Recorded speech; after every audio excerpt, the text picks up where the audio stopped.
सिराज भाई कहते होंगे कि we only believe in Jassi भाई, पर हमारे लिए तो जब जब बुमराह नहीं रहते we only believe in Miyan magic. I am sorry जीजी भाई, मैं आपके माइंड गेम से बिल्कुल अवेयर नहीं था। देखो जीजी भाई समझ गए थे कि इस टेस्ट सीरीज में वापसी करने के लिए हमें हमारे मियां मैजिक को फॉर्म में लाना जरूरी है, और उन्होंने बहुत सोचा और फिर जाना कि सबसे बेस्ट तरीका यही है कि हमारे मेन गेंदबाज जसप्रीत बुमराह को बिठा दो। भाई जब जब बुमराह नहीं खेलते मैंने लिटरली ट्रेंड देखा है, सिराज भाई अल्टीमेटली छा जाते हैं। कभी आना जस्सी भाई, बिना वर्कलोड का आरआर किए विकेट कैसे लेते हैं सिखाऊंगा। अरे मैं तो कहता हूँ जब बुमराह भाई के बिना ही हम लास्ट मैच के कंपैरिजन में इस मैच में ज्यादा बेटर पोजीशन में है, तो फिर क्या जरूरत है बुमराह भाई की, उनको आराम से रेस्ट करने दो, कोई दिक्कत नहीं है। हमारे मियां का ये स्पेल कितना ज्यादा मैजिकल रहा है इसको आप बस इस फैक्ट से समझो कि भाई इस टेस्ट मैच में ऑलरेडी लगभग 1000 रन बनने को आए हैं और अब तक गिरी हैं 21 विकेटें, और 19 में से 6 तो मियां ने ऑलरेडी चटका रखे हैं मात्र 70 रन देके। और याद रखना कि जब हमारा इंडिया 500 के पार पहुंचाया तो सब लोगों ने बोला कि अगर इंडिया इतने बना रहा है तो इंग्लैंड के तो स्टोक्स और रूट मिल के ही 600 के पार पहुंचाएंगे। दोनों के मिलके करुण नायर से भी ज्यादा रन नहीं थे,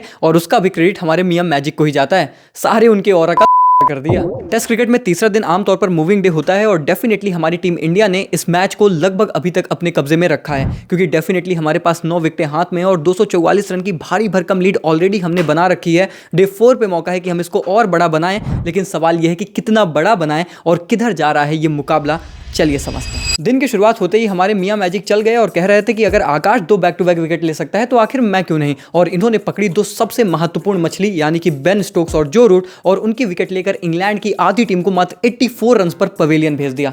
उसके बाद ये चीजें हमारे लिए बहुत ज्यादा आसान लग रही थी, लेकिन फिर आता है एक और ट्विस्ट जो कि इंग्लैंड बहुत दे रहे हैं इस सीरीज में। हैरी ब्रोक और जेमी स्मिथ ने हिस्टोरिक पार्टनरशिप की और इंग्लैंड को 387 तक पहुंचा दिया विद 5 विकेट लॉस। उस वक्त तो ये लग रहा था कि फिर से ये मुकाबला एक बार भारतीय टीम की झोली से निकल रहा है, और प्रसिद्ध कृष्णा के पीछे तो लोग ऐसे पड़ गए जैसे गर्मी में हम लोग पड़ते हैं आम के पीछे। लिटरली दोनों प्लेयर्स ने मिलकर टेस्ट क्रिकेट को T20 बना दिया था, और हमारे गेंदबाज पूरी तरीके से क्लूलेस नजर आ रहे थे। भाई जब सब बॉलर्स रन रोकने के लिए खेल रहे हैं तो किसी एक जिम्मेदार बॉलर को तो रन बनवाने ही पड़ेंगे ना।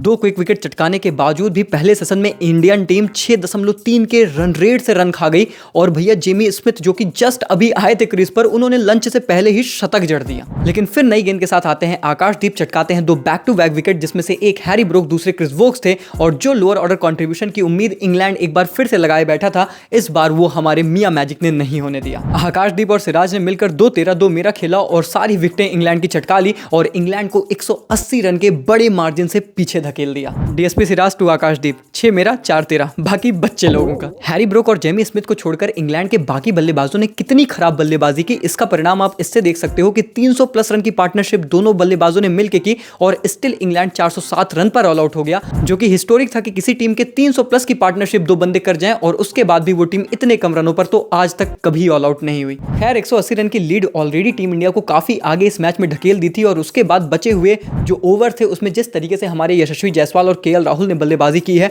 उसने तो इस मैच को और भी ज्यादा आगे ढकेल दिया है, क्योंकि ऑलरेडी हमारे पास 244 रन की लीड है, 64 फॉर 1 है, अभी हमारे पास 9 विकेटें बची हुई हैं, और मुझे ऐसा लगता है कि कल पूरा एक दिन है हमारे पास इस मैच में अच्छे से बल्लेबाजी करने के लिए, जिसका मतलब यह है कि बहुत आसानी से हमारी भारतीय टीम इनफैक्ट 500 प्लस के भी टारगेट की तरफ टारगेट कर सकती है, क्योंकि अगर इंग्लैंड को आपको बड़ा टारगेट देना है तभी आप उन्हें प्रेशर में रखेंगे। याद रखना ये पूरा गेम इंग्लैंड के ईगो का ही है, और उनके ईगो क्लैश में अभी तक हम डोमिनेट कर रहे हैं। मैंने पहले भी आपसे बोला है बड़ा टारगेट दो, ये खुद ही मारने के चक्कर में अपनी विकेट गिराएंगे। इनका ईगो ही इनके लिए सबसे बड़ी कमजोरी है। हमें बस यहां से ये टारगेट रखना है कि अब हम बड़े से बड़े टारगेट को दें और एक अच्छी खासी विंडो भी दें इंग्लैंड को बल्लेबाजी करने के लिए, जिसमें वो रन के पीछे भागें और अपनी विकेट हमें दें। खैर भागे तो स्टोक साहब भी थे जायसवाल के पीछे, जब उन्होंने थोड़ा सा लेट रिव्यू लिया और अंपायर ने उनके रिव्यू को एक्सेप्ट किया, तो ये बताता है कि इंग्लैंड के भी खेमे में बौखलाहट मच चुकी है, और ये शायद इंडिया के लिए एक बहुत बड़ी विक्ट्री की साइन है। देखो यहां से आप रन चाहे जितने दे दो, मुझे लगता है कि 450 तो मिनिमम आप देना चाहते ही हो, और अगर उतने रन आप दे देते हो तो पूरा मामला आपके गेंदबाजों पर आएगा कि क्या उनके पास ये एबिलिटी है कि वो 10 विकेटें निकाल लें।